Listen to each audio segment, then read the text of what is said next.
Hello and welcome to the West Ham Breakdown podcast with me, Callum Goodall, your host, and my co-host, Darcy Cox, this week, where we will be talking about the disappointing home defeat to Liverpool.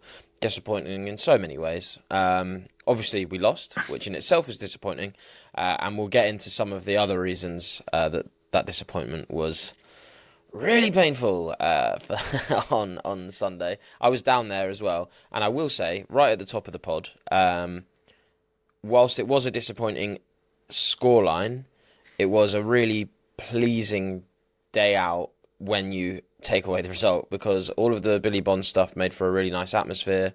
I had the pleasure of sort of walking around the stadium a bit and overhearing some lovely stories as well from older fans. Obviously, myself and Darcy, have a look at us. We weren't really around to watch Billy Bonds, unfortunately. I know Darcy certainly wasn't, and I know that I wasn't. But yeah, it was really cool to sort of hear some of those stories, and also where I sit in the press gantry, there's a few guys that sit around us who have been watching and covering West Ham for decades. So I had a little chat with some of those guys as well. So shout out you guys. But yeah, some cracking stories. So that was lovely. Made for a great atmosphere as well. The fans were loud, very, very celebratory. Lots of lovely chants. So yeah, whilst the result was crap and not one that Billy Bonds deserved or would have hoped for in his honour, we did honour him well, and I gather that we're going to do even more at the next home game, so that should make for another great atmosphere. But that aside, also anyone with any great memories that they might want to share in the comments that have seen Billy Bonds either as manager or player, do share them, because we'd love to hear them. But yeah, Darcy, obviously a disappointing 2-0 defeat for many reasons. How did you feel? Just quick 1 minute recap before we dive into all the good stuff. Yeah, I mean, it's kind of disappointing, which I know is the word you use many times at the top of the pod, so well, not much insight there. But I think for me it's disappointing because obviously Liverpool were the better team, and for what it's worth, I actually think they were very good on the day. Lots of good individual performances. But I think there was periods throughout the game where actually we were quite good. Maybe not better than Liverpool, but we were competitive and we brought the game to them. I actually thought like the first 15 minutes we did a good job of sort of disrupting Liverpool or just not allowing them to have control over the game. Had some really good moments. And even though we went 1-0 down, I do think, or at least my feeling coming away from watching it a couple times now, is that we probably earned the right to push for an equaliser in up until the 90 whatever minutes, whatever would have ended up being added on, aside from obviously one of the key incidents of the game. And yeah, it's a shame because I think we probably deserved to go and push Liverpool all the way. Yes, they were good, but we kept ourselves in the game for a lot of it, and we definitely looked better than we did against Bournemouth. So disappointing, but more because I actually believe we could have maybe got something out of the game, even if based purely on the data, we didn't deserve it. Yeah, I think that's how I felt, and particularly going into half-time at 0-0, I felt like we had given ourselves a puncher's chance and we'd stayed in it. And I think when you look at that in the context of Nuno, it's kind of where we're hoping to be most of the time, particularly against these sort of bigger, more established teams that are competing for the title. We'll get into a bit more of that in this first section, but I should say that in the second section, we're going to come on to a little bit more of the tactical stuff, particularly a focus on our block and our out-of-possession shape, as well as sort of our build-up and their build-up and how our block influences that. Before, in the final section, coming on to a sort of top-line discussion about what our current best 11 is, honing in on a couple of individuals. But if you want to hear more about individual performances, then do join us for Extra Time, where we go through every single individual performance in the game.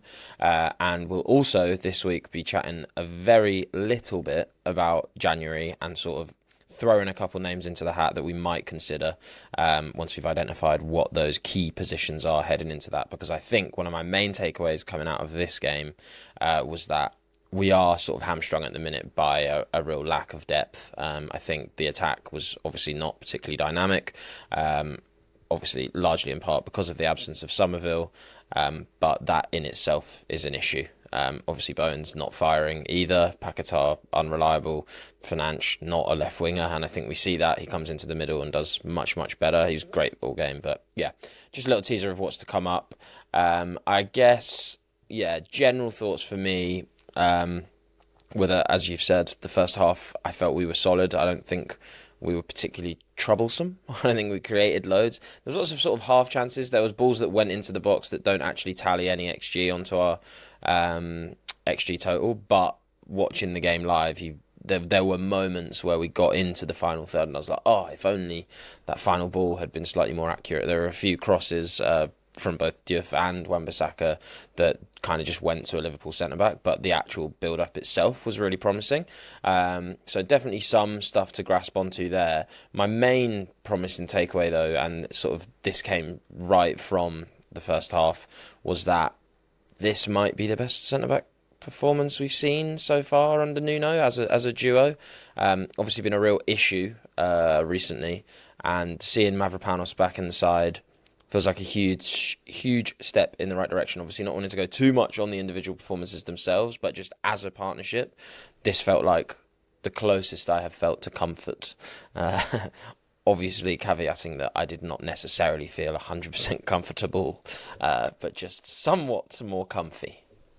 Yeah, I think both were positive. Having Mavropanos back in the team, like massive difference. Like some of the early actions, really good. There was one, I think it's even like makes an interception, then bursts out and sets us away in transition, like really early on in the game. And then just generally across the game as well from Mavropanos. Again, I don't want to. I'm trying not to step too much onto his individual performance, but both were good.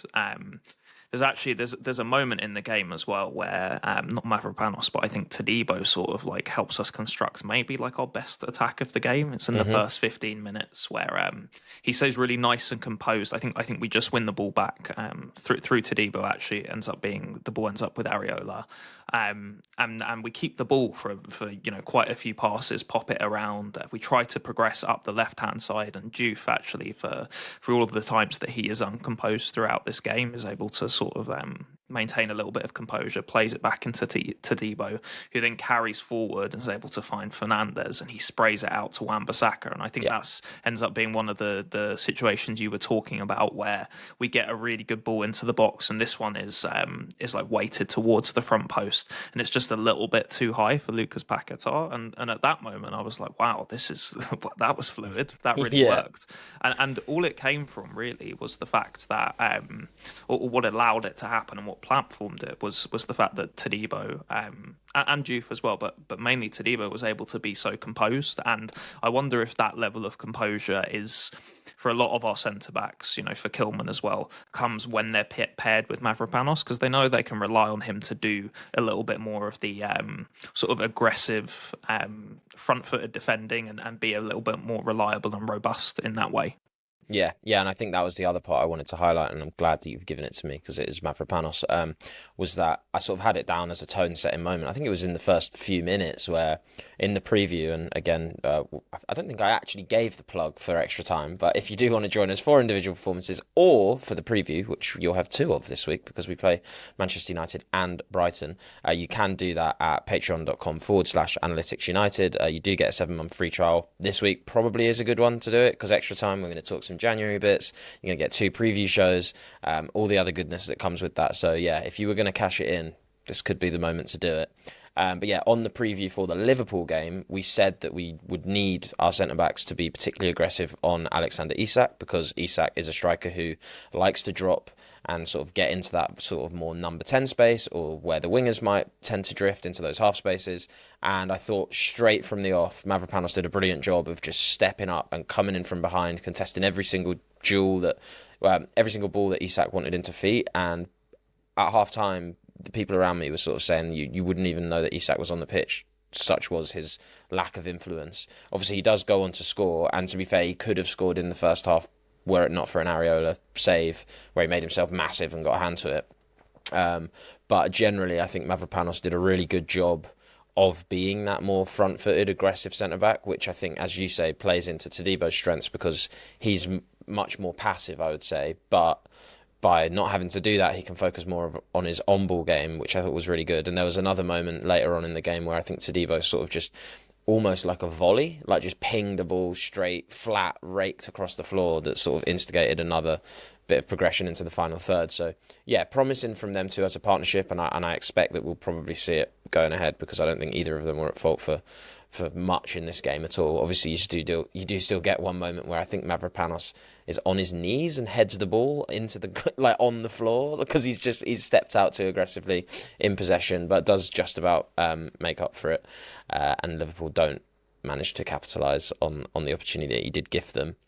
Another positive I've got as a sort of tone-setting moment. I think what I want to sort of generally, we've got our own tactical section to talk about, so I'm not treading on the toes of part two here by saying this, but I think my main takeaway from the game is that there are things, although the result was disappointing, there are things that I saw that if we do it more often, we will improve. The centre-backs as a partnership worked better. They were more complementary to each other. In possession, they were better.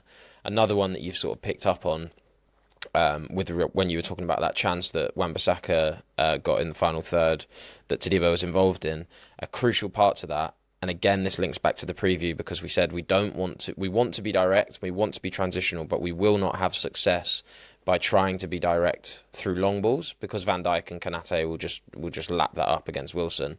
We want to be direct by playing quickly on the ball, on the deck. And that transitional moment came from aggressive centre-back play, Potts picking up second balls, and then Fernandes screaming for the ball in the middle of the park, receiving it on the half turn, turning out and then carrying forward, which is something that we talked about so much last season as being a skill that we lacked in midfield, that was really sort of stifling all of our attacks, really, because we had to be so one-dimensional. And seeing Fernandes do that and receive the ball on the half turn and carry out and then instantly play that first time ball into the flanks. There was also a moment later on where I think Fernandes plays a through ball in behind the centre-back into the path of Wilson, who is unable to get the shot off. But again, just that instinctive nature to receive the ball to feet, and instead of just pumping a wide diag, trying to play the ball on the deck into space so that players can receive the ball into feet and go forward straight away without having to sort of worry about how they're going to take the ball down. Are they going to have to contest a header? Are they going to have to sort of bobble it in at knee height? Are they going to have to take it on their chest? It just allows us to move with a bit more fluidity. And that is a real positive that I think if we can work on that in the training ground and pick that out of what is a disappointing result and highlight it as something that worked well and take that forward, then I think that will be, really positive for us. Because you have to remember, these are the champions, right? They're not in a good run of form, but ultimately they do have unbelievably good players that if you're not playing well, they will exploit. Enter Florian Wirtz. We don't need to go into that too much, but he's certainly made the most of areas where we weren't particularly strong. I guess some of the other bits that were less positive, just to cover in this general chat section, you've already mentioned it, but Diouf was disappointing, I thought. Again, don't want to get too much into individual performance, but there was one sliced clearance in particular that led to a Liverpool chance that felt like a bit of a warning sign, and I think it relates to the point we've just made, right? Whilst we want to see this stuff with Fernandes and direct transitional stuff on the deck happen, you need a whole back line of players that have an air of composure to some degree and don't just want to pump it long. And without sort of Diouf and to some extent, although much lesser extent, Wan-Bissaka and Areola, although lesser doesn't really apply to him, you won't see too much more of that because you need everyone to be on the same page. Any other thoughts on this general section before we break into the real meat of the show, where Darcy, I know that you're truly going to come to life because it's tactics. No, I think you've covered everything quite nicely, to be honest. Obviously there's the specific moment I picked out with Diouf where he is composed, but aside from that, completely agree that he did.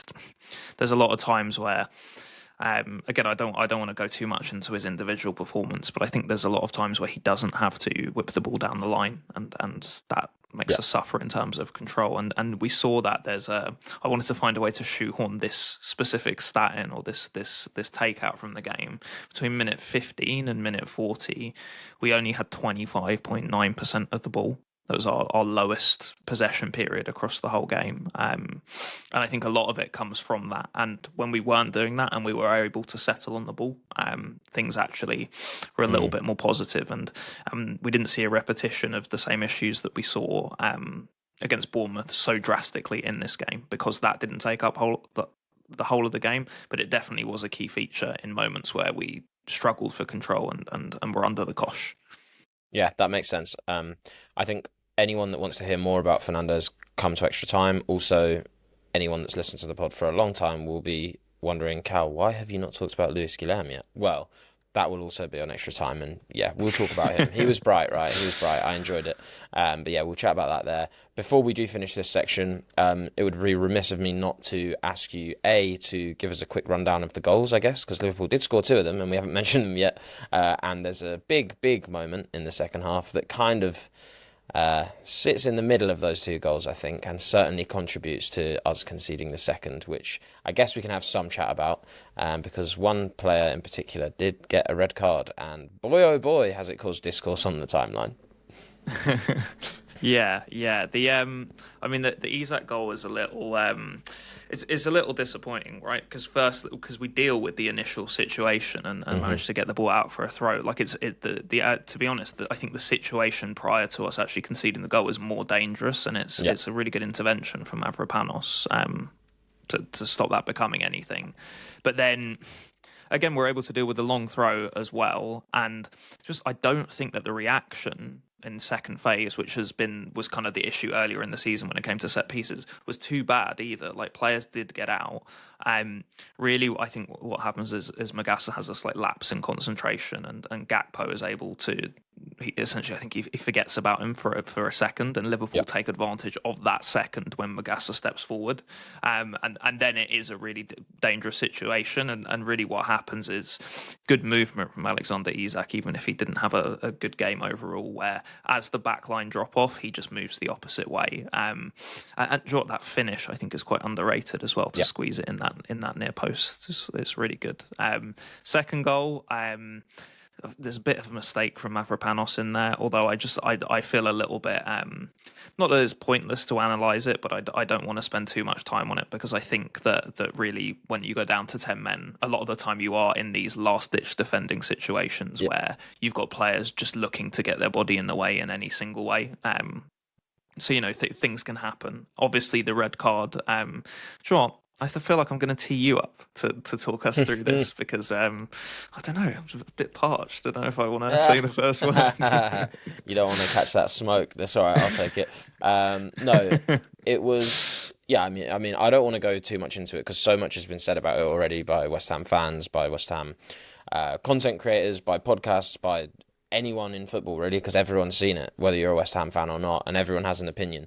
I think there are sort of 3 things for me that I'm bothered about. One is, a lot's been made of Paquetá's tweet, and I agree. I think to tweet that so quickly after the game is just a bit dumb, really, just like not particularly well advised. However, the contents of the tweet, if it's true that he hasn't been given the support and he feels like that, I think that is crap. Like, that's so bad that a player, when there's this much money in the game, isn't being looked after in that way. That I think is one issue that has really peeved me, and I don't know whether it's true or not. But obviously, I'm in these scenarios, you side with the person that's impacted in this like specific context. In the context of the game and him actually getting the red card, just utterly ludicrous and just unforgivable. I know that he's got a hot streak. I know that we know that these moments can happen. I also think question marks about whether the first yellow should have been a yellow anyway, because realistically all he does is throw his hands in the air, which anyone does. Like, anyone who feels aggrieved, it wasn't really directed at anyone. It was just whatever. And I think in part referees maybe referee him with his reputation in mind, and maybe he doesn't help himself. But then the second yellow, like, you've got to help yourself out. You've got to help yourself out, and I can't really excuse that, because it's just so silly, and you've let the team down. We were kind of still in, as I said earlier, with a puncher's chance at that point, at 1-0 behind. You still back yourself if you find that one chance, maybe to get a draw, but after that there was no way we were really getting back into that, and it kind of felt like the second goal was inevitable. And then the third point, I think, which is a can of worms that I'm not really keen to open, but it is my opinion, and this is a podcast where we are allowed to talk about our opinions. I think it's pretty poor from Jarrod Bowen to not steam in there and just drag him away. I know he's your mate. I know maybe you don't want to be aggressive to him. Maybe that's not your style of management. But at this point, as captain, your job is to make sure that you are delivering the best for the team.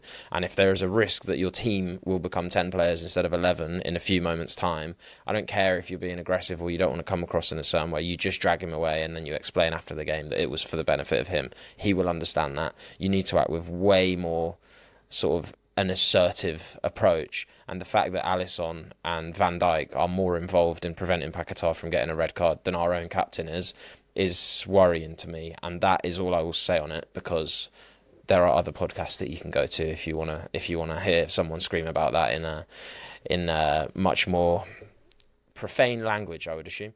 That's not what we're here for. What we're here for is tactics, and that is a nice segue into the second half of this podcast, where we'll be talking about our block, how we managed to stifle Liverpool for the first half, and what went wrong.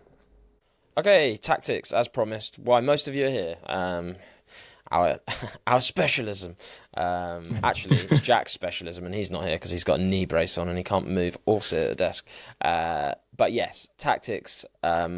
We've kind of broken this down into 4 sections, so we're going to have to go through at a fairly rapid pace. But I feel like, as we kind of alluded to in the first section, there were definite positives to take away from this game, and things that if I was manager, would be honing in on and going, right, focus on these, do these better and do these more often, and we'll be okay. There were other things that didn't work so well, but I think a lot of it can be put down to the fact that Liverpool were just very good in moments on their day, particularly certain individuals.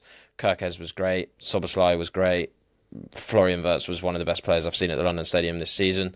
You're not going to come up against them every week, so don't focus too much on that.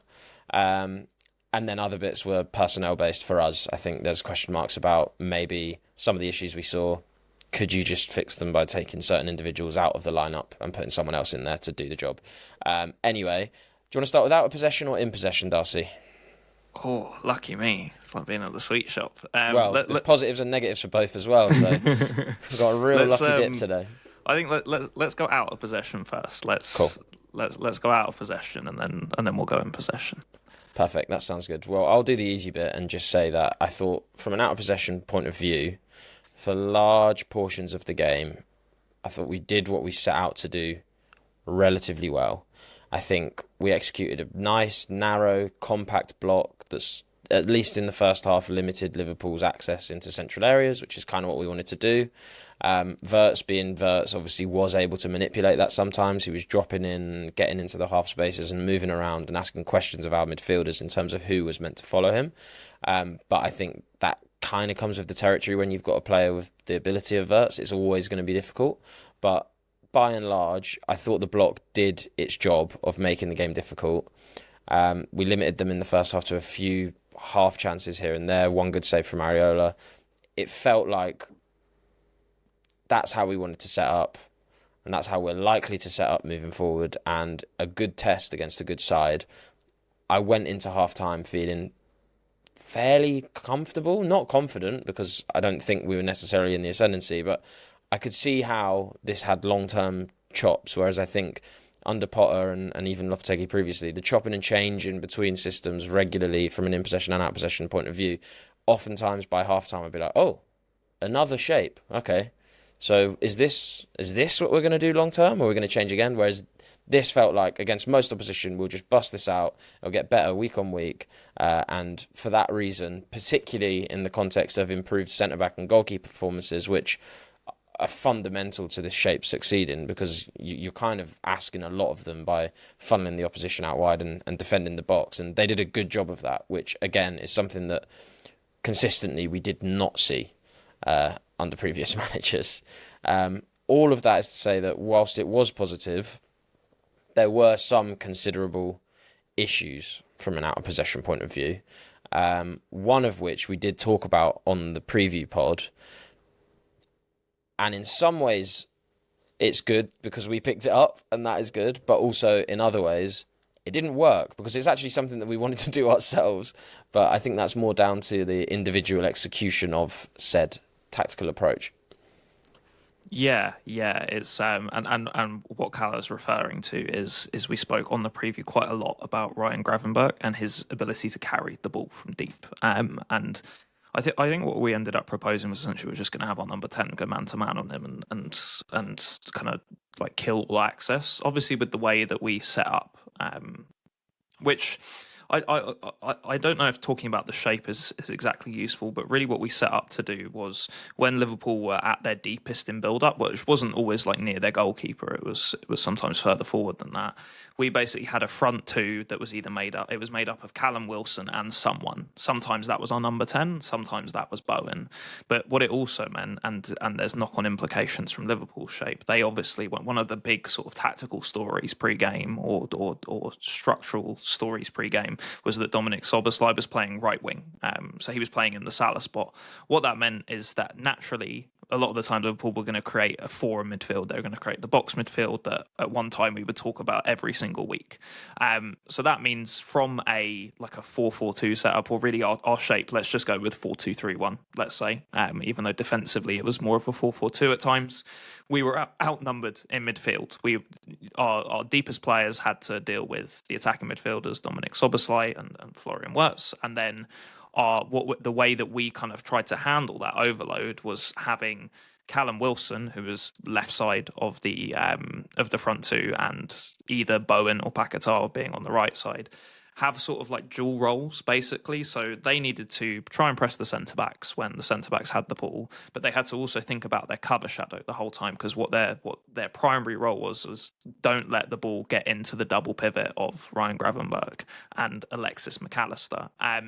And Callum Wilson in particular, I think really, really struggled with this. There's so many instances where, within context, I just want to make sure this is a Liverpool team that operated at quite a high level in this game. They were good in build-up, like their combination play was really good. But Callum Wilson was just constantly unaware of the fact that he was sort of being baited in, and then Ryan Gravenberch was just running off of his shoulder, and then he was free to receive and carry forward. Or alternatively, Ryan Gravenberch or Alexis McAllister are actually dropping in front of the Liverpool, in front of our front two, one of them to create a 3v2, and then from there, Ryan Gravenberch was able to carry forward. Obviously, that's a really difficult duel for Callum Wilson, but he struggled to be aware of what was going on across his shoulder, and it caused big issues deeper in midfield as well, because as soon as one of that two is bypassed, one of that front two is bypassed, you're leaving one of the pivot players, and oftentimes it actually ended up being Magassa, 2v1. They've got someone running at them with the ball, or someone on the ball who's past our first line of pressure, and then the player that they're already worrying about as well, like Florian Wirtz or Dominic Szoboszlai. So it put our midfield in a really tough spot, and there was big periods of the game, particularly like after 15 minutes in the first half, where Liverpool didn't find it difficult to progress through the centre of our shape at all. And yes, in deep areas, just like you were discussing, Cal, we were able to actually block up the centre quite well and basically defend the box to a good level. But to be fully structurally solid, you have to be solid in the middle of the pitch. That's where the best chances most of the time are going to be made, especially when you're West Ham. Like, you think about the kind of chance that you would like to concede. It's probably out wide. Someone's forced to cross the ball in, and you've got your 2 6'2" centre-backs who are good in the air to clear it out. It's a simple equation. But we were allowing lots of the ball through the middle, and we were able to cope a lot of the time. We actually defended quite well in a last-ditch sense. There's one or two examples I can think of. Magassa actually like getting a leg out and being able to make a decent tackle. Also, I don't know if we'll discuss it, but that tackle he got a yellow card for. I don't understand what you're allowed to make tackles for now if you can't win the ball cleanly like that. But it's aside from the point. Get it on record. Joke team. Yep. Has to be done. But structurally, we ended up suffering out of possession because of this overload, and because really not everybody who was in the position to help deal with the overload, i.e. Callum Wilson, was doing their job to the correct level. And obviously there's lots of situations we could pull out where it's not just Callum Wilson. I can think of one off the top of my head where actually Lucas Paquetá goes out to press and it's Alexis McAllister who gets on behind. And a lot of this as well was helped by like Florian Wirtz having a great game. Very like Damsgaard-esque performance, which maybe sounds like a sort of downward comparison, but I mean that in a very positive way. Damsgaard is really good. good at sort of being touch efficient as a progressor and being someone that can just take one or two touches, knock it around the corner, and suddenly there's a load of space for the receiving player to play with. And Wirtz was really good at exploiting that. Doesn't mean that the space wasn't there and wasn't created and manipulated by Liverpool. And really all of that came from, at a basic level, this overload in midfield, this 3v4 caused by Dominic Szoboszlai being the spare man and moving in infield. Yeah, I think that's exactly it, and I'm glad you picked up on that, because I think I saw a lot of stuff on X, FKA Twitter, about West Ham's press and how ineffective the press was, and how Liverpool found it so easy to play through us because of how bad the press was. But I certainly came away from the game feeling like it wasn't necessarily a lack of engagement that was the issue, because I think actually that was okay. I think it would have been fine to not necessarily engage them too much in build-up if our job of actually covering the passing angles and covering the players that were available to receive the ball ahead of the person on the ball was better. As you say, if we were able to block up those central channels more, it wasn't the fact that we weren't putting immediate pressure onto Van Dijk and Konate that was the problem. If anything, I think that would have seen us carved open even more. I think it was actually a lack of execution and perhaps some understanding, I think, in terms of where to be at any given moment, in part because Liverpool's movement and rotation stressed that. But yeah, I'm glad you clarified that, because I don't think it was necessarily a case of, West Ham weren't sprinting and chasing down the ball, because I don't think that would have been the solution. I think it was probably more a confusion, particularly with, I think one of the biggest sort of tensions that I saw in the game was that sort of oscillating partnership with Wilson, and sort of them having to work out on the fly. Oh, does Paquetá go and join? Oh, does Fernandes go and join? Oh, does Bowen go and join? And particularly between Paquetá and Bowen, because they were on the same side of the pitch, it was less obvious when one of them should go and one of them should tuck in. I think for Fernandes on the other side, it was more obvious, because it was kind of like, okay, well, Wilson's going to go to the right of the two, and then that leaves me on this side to come into the left forward slot, where there's not two people trying to make that decision.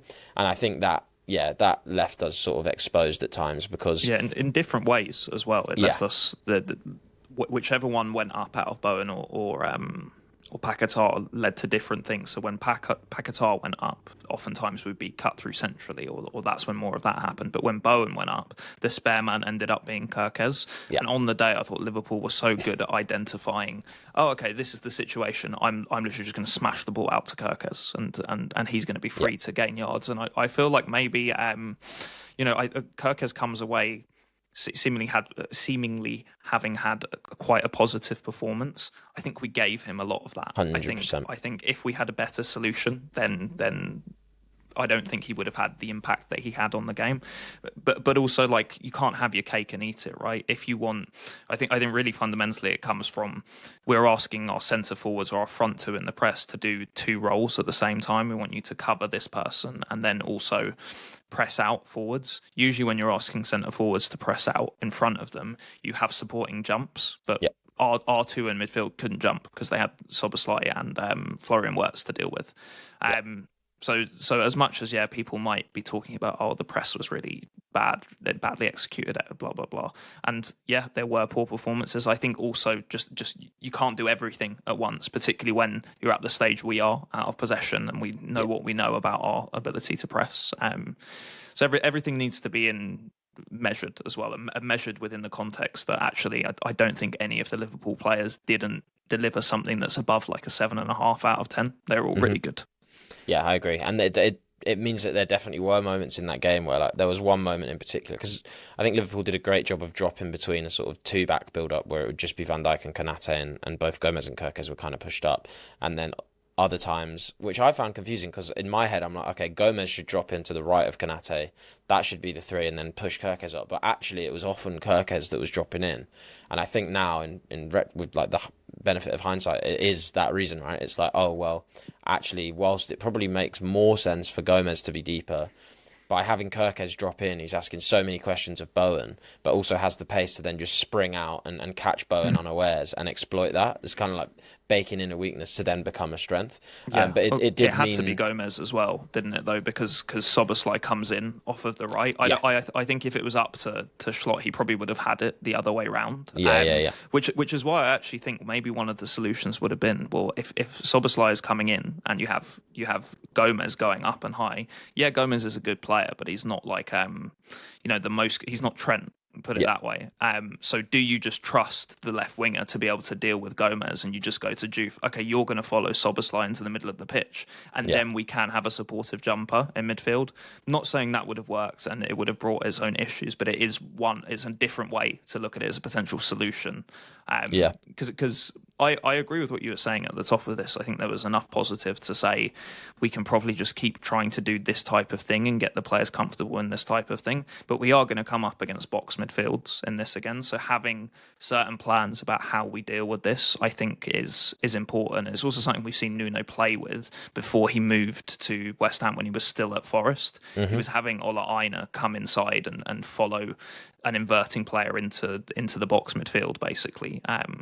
Not to a massive amount of success. It obviously needs work, but there are other ways around this. Is really the point that I'm trying to make. It doesn't just have to be that we have to suffer with this issue.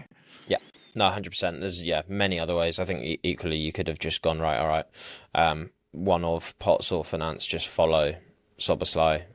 More man-to-man, and then Diouf, you just go and put the scaries on Gomez, and if that happens, Potts drops in and covers at that left, because there wasn't really an overlapping threat there, because Gomez wasn't really... He obviously was overlapping, but he wasn't threatening on the overlap per se, and obviously... Yeah, it's a worthwhile risk to let Gomez have it. That's it, exactly that. Right, we've done a lovely bit of chat on out of possession there, so it's left us very little time for in possession, although we did sort of cover it in the first section, really, because we talked a lot about how on the rare occasions that we did look good in possession, it tended to come in those moments where we transitioned on the deck rather than aerially, or rather than sort of long ball, which obviously leads to an aerial, because we know that that's just not going to work. With Callum Wilson versus Konate and Van Dijk, I don't think Konate... I don't even know if either of them collectively lost an aerial duel. I think Konate won all of his. Van Dijk lost 2. Okay, brilliant. So yeah, that was not the way. But one of the positives was that when we did manage to knock a few passes on the floor, and Potts and Finance and Magassa managed to link up and get the ball out to the fullbacks into the channel space and then run forward. You see it a lot more in the second half as well. Once Guilherme comes on and he's trying to access the ball in the half spaces, the sort of ability to just pick up the ball and carry forward. This is clearly something that is working for us, and we should try and make that plan A as often as we can. And I think it'll come with time. Players will get more confident. There's moments in the second half when Guilherme's on and he stood in all that space and he's got his hands up saying, I'm here. And I think there was often a few times where Wan-Bissaka kind of put his studs on the ball, turned around, and then it's like, well, actually, the space is gone now. But if you'd have just released it quickly, Guilherme could have got on the ball and then carried inside. And I think the more time they all get playing together, the more time they see these opportunities, hopefully the speed of execution will come faster and they'll start to trust each other a bit more as well. So that is a positive in possession.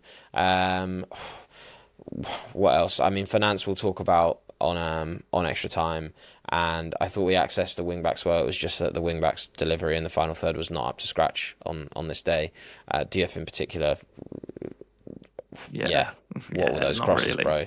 You've made your reputation as one of the best crossers in the league. People on Twitter in the first week of the Prem were like, this guy's the best crosser in world football, and yeah, we didn't see that, unfortunately. And I don't want to get on his back because I think he's still been an upgrade at left back, in my opinion, in terms of at least long-term prospects. I think we do have a serious prospect on our hands there, but yeah, this wasn't the day for him. And then in possession negatives as well.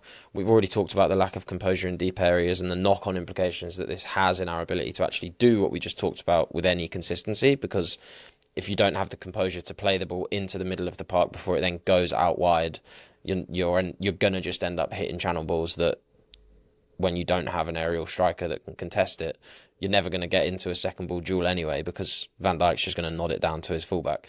The other thing I want to talk about, Bowen. I know that his day is made difficult because dropping basically Gakpo just done a shift. He was basically playing left wing back at points in this game, which fair play to him for putting that shift in. But I don't think that is necessarily an excuse, because whilst he was dropping back diligently, that is a word. Diligently. He still also was involved in attacks, obviously. So Bowen, as the sort of width holder that wasn't necessarily getting back all that often himself, in the moments where he does have the ball and Gakpo's further up the field, he still didn't do a good enough job of making those moments happen, and it was another incredibly frustrating performance. I have complaints about him on an individual level and sort of the performances that he's been putting in recently. I also have complaints with the system, and I think maybe we need to change the dynamic with the right back and the right winger, because I'm not enjoying how close to the touchline Bowen is, because the knock-on effect is that he's as far as humanly possible away from the goal, which is not where you want your biggest goal threat to be. Have at that if you want to have at it. If not, we can go straight into part 3, but I'm sure you've got some thoughts on Bowen. I just think he's not been in good form for a little while. Let's put it on the table. Not that I've been avoiding saying it. I think everyone knows that Bowen has not been at his best over the start of this season.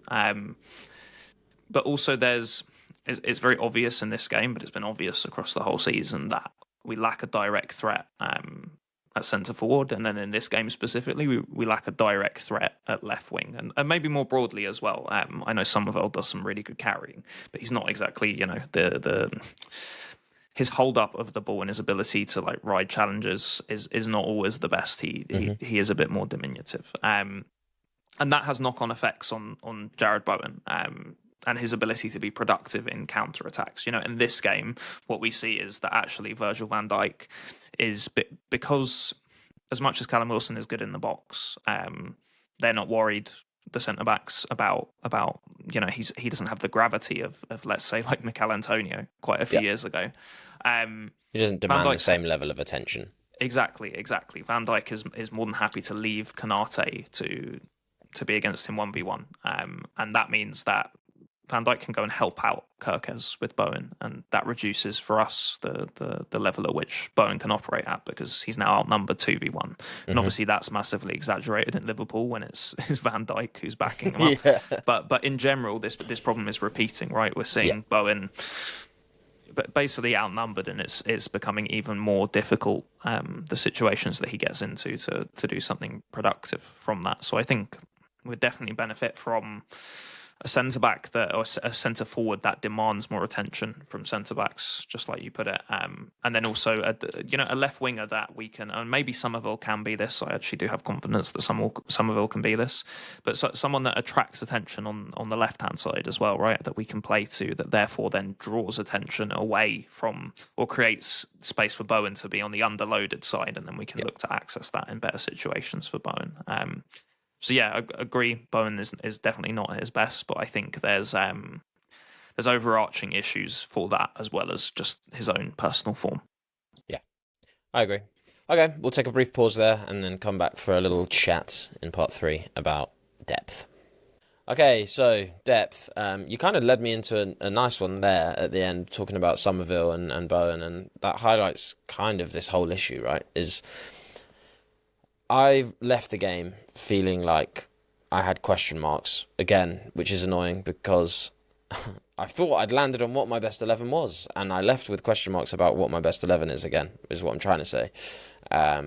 In part because if we're picking the side purely on form, there is certainly questions to be had about whether you would drop Bowen, maybe just for a game, if you had the depth to do that. But at the minute you don't, because Somerville's not fit, and Bowen is our most impactful player, whether he's in form or not, and you kind of have to start him. Because we don't have the depth to be able to not sort of take on a significant qualitative drop-off, you have to play the guy, and it's difficult to light a fire under someone's arse when they don't have pressure from the sidelines, if that makes sense. Equally, Paquetá did what Paquetá did, and it makes me consider whether long-term a team that is going to need to be so tactically disciplined and so reliable and so moments-based can rely on a player that is so Maverick-like and so moments-based, but in the wrong way, if that makes sense. Like the distractive Maverick. Yeah, there you go. Named him first. And then sort of if Paquetá isn't necessarily in the best 11, for what it's worth, I think he probably still is, because again, on a qualitative level, he is one of the best players at the club, but he is unreliable. And we don't have the depth to be able to take a player of that quality level out of the side because the drop-off is so significant. But then it makes me question what is our best midfield combination. We saw Fernandes start out at left wing. We then saw him come into the middle, he was doing a good job at left wing, but as soon as he came into the middle, everything clicked. I say everything clicked, we still lost, but you know what I mean. He was certainly more impactful and certainly our best player. So then I think he has to continue in the middle. Somerville's not fit. Do you put Paquetá left wing? Well, he's not ready for the next game. So then who do you put a winger? Well, we don't have any wingers because Bowen's there, and then we've got Guilherme, and then, he's still young. So many question marks, all of which is to sum up the point that we are distinctly lacking in depth, which led me to look towards January, where we do obviously have the opportunity to bring players in. And I guess this is kind of just a nod to extra time. So if you do want to hear this debate, then come there, because we'll chat about it a little bit, and we'll chat about it way more in the run-up to January and in January. But I suppose I just wanted to ask you, Darcy, what is your view on any of those points, I guess, that I just brought up, if you want to discuss them? But more generally, the question is sort of, with this game in mind and also everything we've seen so far since Nuno's come in, are you starting to get to a point where you sort of have an idea of what your key target positions would be in January? And if so, what are they? Because I know I have an idea, but I'm curious to see if it matches up with the sort of squad planning thoughts that you've been having. Yeah, I think top line one is we need a striker. I think that's obvious, and I think it's fairly obvious what we need from that striker as well. What type of player needs to come in, and then I think the second one is also quite obvious. I think we probably have to look at a centre back.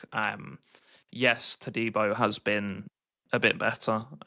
There's still mistakes every single game. It's not reliable at all, and bear in mind as well, as much as Mavropanos right now is sort of like top of the pack as a centre back, there have been periods where we look at him as the most mistake prone, and I really hope that that's something that for whatever reason he's just been able to overcome. I think that that's the kind of thing that is probably just part of a player that's of his age, and that doesn't mean that maybe you can increase the gaps between when that happens. But I mean, even you look in this game where I think we would both say he played well, and there's at least two things I can think of where I'm like, oh, that was actually quite significant, and you can't really do that ever as a centre-back. So I think we have to be looking at a centre-back, just because I don't think we have a reliable pair at all. And kind of, I think the profile of that centre-back and who we could look at is very interesting. I think there's one particular name, which, I mean, we'll save the names for extra time. There's one particular name that everybody has been saying since the summer window, to be honest, that everyone wanted in. And he's definitely someone that would be good. But I think there's slightly more to think about, maybe, in terms of bringing that player in.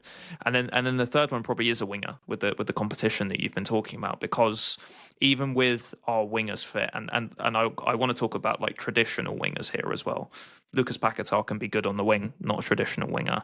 George Earthy, I think, can also like be good on the wing, but in a system where he comes in and plays as a 10. I don't think he's someone that's going to operate as like a transitional threat and be sort of your outlet, and that's going to carry you up the pitch in that way. At least not yet. That's not what I see from him, nor is it what I see in his future.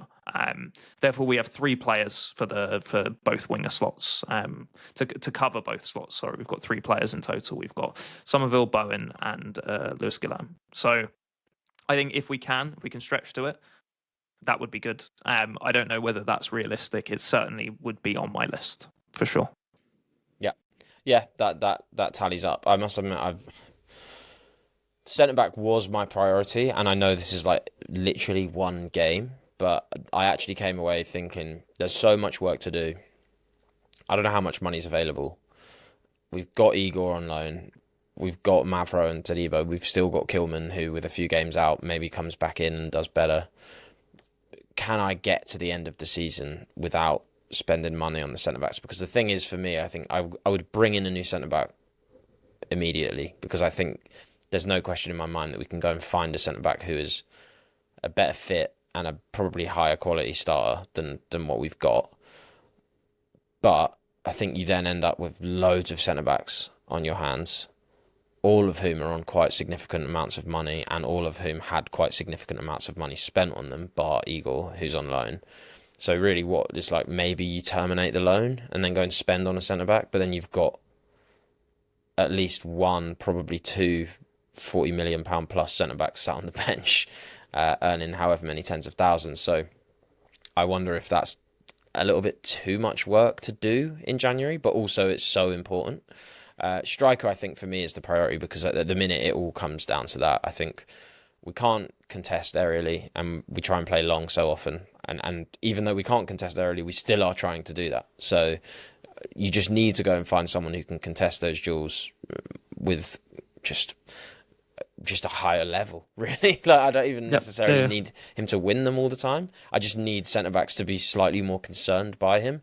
And I like Wilson as well. It's like there was moments in this game where, okay, we stopped going long and we were playing balls in behind, and he couldn't make that work either, because he doesn't have the pace to then get in behind. Like, he can get on the ball, but centre-backs can match him stride for stride, and then it's impossible to get a moment of separation to get your shot off. His shots ended up deflected over the bar because it's so easy for Konaté or Van Dijk to just dangle a leg in front of it and get in the way.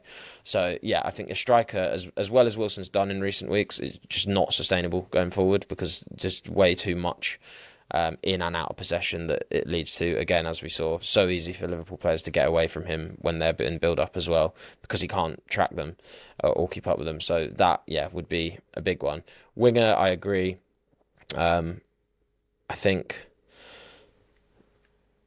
it pains me, because I think if we go and bring in a winger, what happens to my little Brazilian guy's minutes? Not Paquetá, the other one.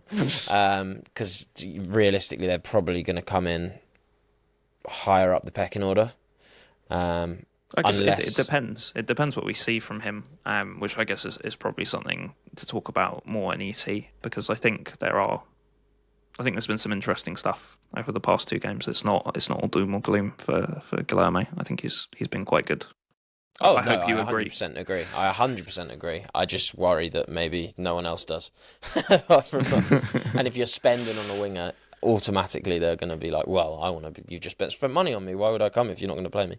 I don't know. That's a good point. Yep. Or maybe you buy a winger and you put Bowen through the middle if you're not happy with the striker options, and you just persevere for half a season with Bowen through the middle, and then you bring in an extra winger, and then you shuffle the deck in the summer, when the summer market for strikers is probably better. Anyway, that was just a fun discussion to end the pod, because it felt like something that became even more obvious than it has been in recent weeks, particularly when I stare at Liverpool's bench and go, oh, okay, fair enough. That's the alternative. Fair enough. We'll never obviously have that level of depth, but gosh, it was quite funny to pick up the team sheet and see Andy Irving, and then on the other side of the page see Mohamed Salah, and I was like, oh, interesting. Okay, I see where this is going.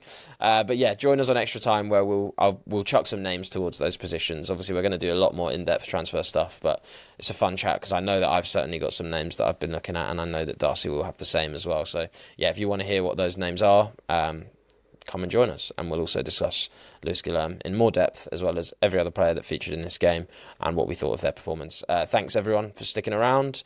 Thanks everyone for tuning in. As per, if you've got a West Ham friend, tell them that this is the best pod out there, because it is.